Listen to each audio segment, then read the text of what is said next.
നെല്ല് സംഭരണമടക്കം നെല്ല് കാർഷിക മേഖലയിലെ പ്രശ്നങ്ങൾ പരിഹരിക്കുമെന്ന് സർക്കാരിന്റെ ഭാഗത്തുനിന്ന് ഉറപ്പ് ലഭിക്കാതെ ഇനി കൃഷി നടത്തേണ്ടതില്ല എന്നാണ് നെൽ കർഷക സംരക്ഷണ സമിതിയുടെ തീരുമാനം. ഓരോ തവണയും സർക്കാരിന്റെ ഉറപ്പിൽ വിശ്വസിച്ച് കൃഷി ഇറക്കുന്ന കർഷകർ വഞ്ചിതരാവുകയാണ്. നെല്ല് സംഭരണത്തിന് റിവോൾവിംഗ് ഫണ്ട് ഏർപ്പെടുത്തുന്നത് അടക്കമുള്ള ആവശ്യങ്ങൾ നടപ്പാക്കുന്നതിൽ സംസ്ഥാന സർക്കാർ ഉദാസീനത കാട്ടുന്നു. അത് അവസാനിപ്പിക്കണമെന്ന് നെൽ കർഷക സമിതി ആവശ്യപ്പെടുന്നുണ്ട്.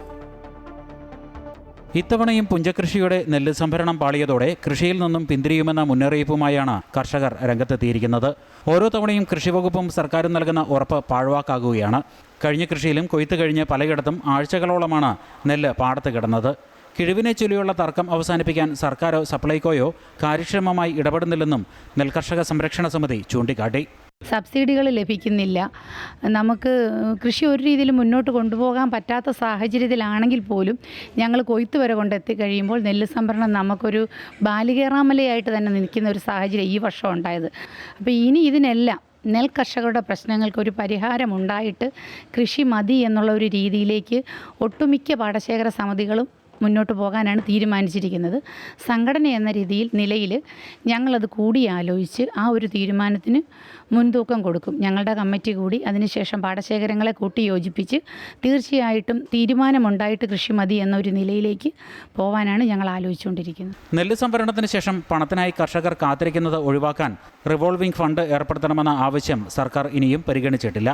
ഒരു തവണ കർഷകർ കൃഷി ഉപേക്ഷിച്ചാൽ അത് ബാധിക്കുന്നത് കർഷകരെ മാത്രമല്ല, എന്നാൽ കൃഷിയിൽ നഷ്ടം നേരിടുന്നത് കർഷകർക്ക് മാത്രമാണ്.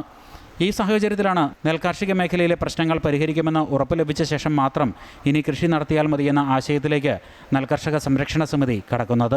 നിലമുഴുന്നടം തൊട്ട് നെൽകർഷകൻ ഓരോരുത്തർക്ക് ജോലി കൊടുത്തുകൊണ്ടിരിക്കുക. നിലമുഴുന്നവർ, വിത്ത് വിതയ്ക്കുന്നവർ, മരുന്നടിക്കുന്നവർ, ഇപ്പോൾ ഡ്രോണ് ആണെങ്കിൽ അവർ, അതുപോലെ കൊയ്ത്ത് മെഷീൻകാർ, മില്ലിൻ്റെ ഏജൻറ്റുമാർ എന്ന് വേണ്ട കൊയ്ത്ത് മെഷീൻ്റെ ഏജൻറ്റുമാർ എല്ലാം നെൽകർഷകരെ ആശ്രയിച്ച് തന്നെയാണ് മുന്നോട്ട് പോകുന്നത്. അപ്പം ഒരു വലിയ വിഭാഗം ഇവിടെ സ്തംഭിക്കും. എല്ലാ ജില്ലകളിലെയും കർഷകരെ കൂട്ടി യോജിപ്പിച്ച് സംയുക്ത പ്രക്ഷോഭത്തിനാണ് നെൽകർഷക സംരക്ഷണ സമിതി ലക്ഷ്യമിടുന്നത്. ഇതിൻ്റെ ആദ്യപടിയായി പ്രാദേശികമായി കർഷകരുടെ യോഗങ്ങൾ വിളിച്ചു ചേർക്കും. പിന്നാലെ സംസ്ഥാന തലത്തിൽ സമ്മേളനം സംഘടിപ്പിക്കുവാനുമാണ് ആലോചന. അമൃത ന്യൂസ്, കോട്ടയം.